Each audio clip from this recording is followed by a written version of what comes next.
guys? It's Naseem here. Now the iPhone 13 Pro has been out for almost a year now, and there are many of you guys wondering whether or not it's worth getting this late in the year. I wanted to give you guys my experience with it and provide one simple statement that I think explains it as a whole.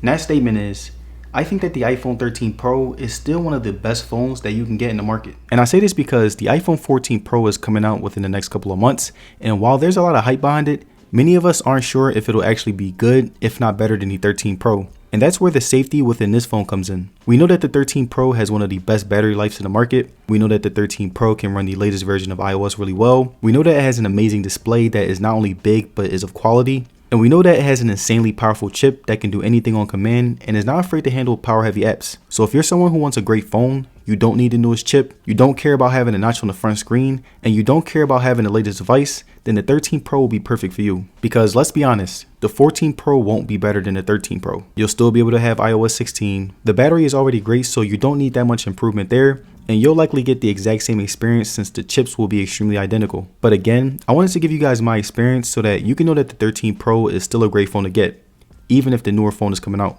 Now the iPhone 13 Pro has a 6.1-inch Super Retina XDR display that was pretty much the same as the 12 Pro, but with one major difference. And unlike the 12 Pro, the 13 Pro had a 120Hz refresh rate. Now the new and improved refresh rate was something that I noticed when I first got this phone, and it felt very fresh. The 120Hz mixed in with the smooth software really gave me a much more premium experience that still holds up a year later. And even though it still feels premium, I will admit that I'm pretty much used to it and the new factor wore off, but I still appreciate the change that Apple was able to make. Now when it comes to size, I feel like the 13 Pro was pretty much perfect, and it was also beneficial in a lot of ways. Like whenever it came to anything visual like watching content, scrolling through social media, or taking pictures, it was pretty great. And overall, I didn't really have any problems with it. It wasn't too small, it wasn't too big, so it was the perfect form factor for someone with big hands like me. And even though I do prefer the 13 Pro Max as far as visual experience, the 13 Pro is more than enough and will leave anybody satisfied. The responsiveness still holds up really well, like whenever I'm doing things like scrolling through apps, going through the interface, and even customizing my home screen,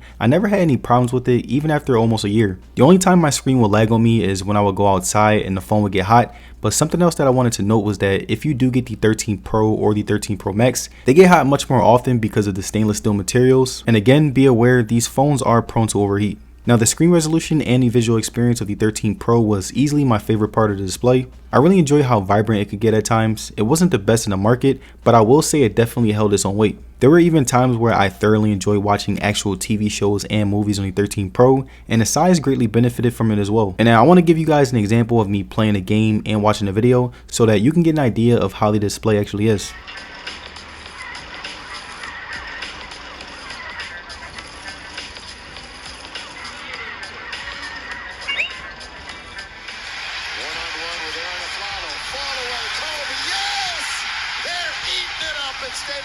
That's what they came to see.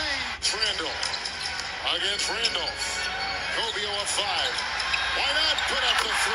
Why not put it down? Now the next thing that I want to look at when it comes to the 13 Pro is the battery. Now the iPhone 13 Pro has a 3000 mAh battery that lasted me a full day even with high usage. I will be doing things like scripting videos, shooting videos, being on social media, and even occasionally playing games whenever I got bored. And on a daily basis, I will average about 6 to 7 hours of on-screen time a day, which means that I got a really good amount of time to really put a strain on the device. But if you are someone who is like me that reaches 6 to 7 hours, then this phone still will last you. I will usually end my days with about 20% battery left whenever I had to record a video, and on days where I wasn't recording videos, I will end my day with about 40 to 50%, which is still really good. And right now my battery health is at 96%, and I think that's because I use my phone for work as a GPS, so more than likely your battery health will be better than mine. Now when it comes to charging, I will say that the 20-watt brick charged pretty fast whenever I needed extra juice, but because the battery was so good, I rarely needed to charge it during the day since I usually charge it when I'm sleeping. Now the software on the 13 Pro is pretty much the same as any other iPhone that I have been using, and out of all of those phones,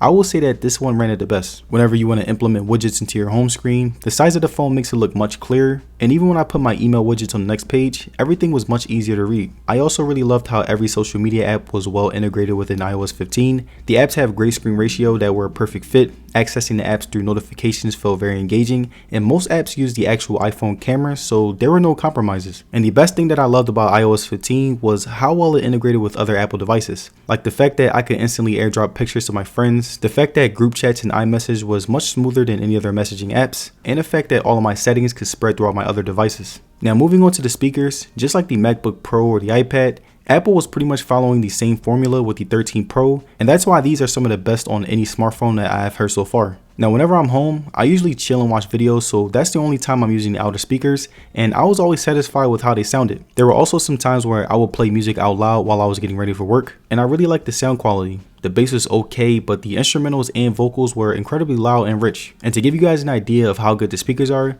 I wanted to play a video and turn the volume all the way up.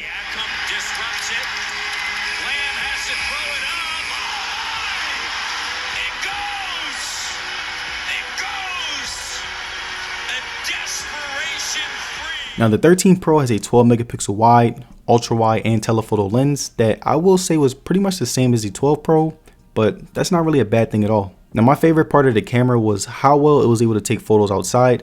Like right here, you can see how well it captured skies, trees, and even the streets and sidewalks. Selfies were also really good, my skin tone was accurate, and one thing that I really appreciated was that my face wasn't too sharpened, like there was enough softness to balance each other out. The inside photos were very nice as well. There was very little grain whenever I took photos that weren't in good lighting. The camera at times would create its own lighting, which really improved the pictures. And I also really liked how nice it was able to capture different objects and give them a very clean look that again didn't give off too much sharpness, which results in really good pictures. And now when it comes to video quality, the 13 Pro is, in my opinion, the best out of any smartphone. And to show you guys what I mean, here are some videos that I took on it.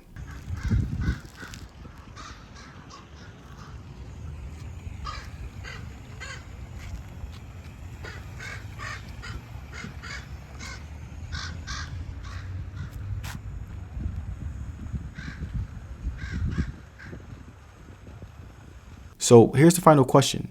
Is the iPhone 13 Pro worth it this late in the year?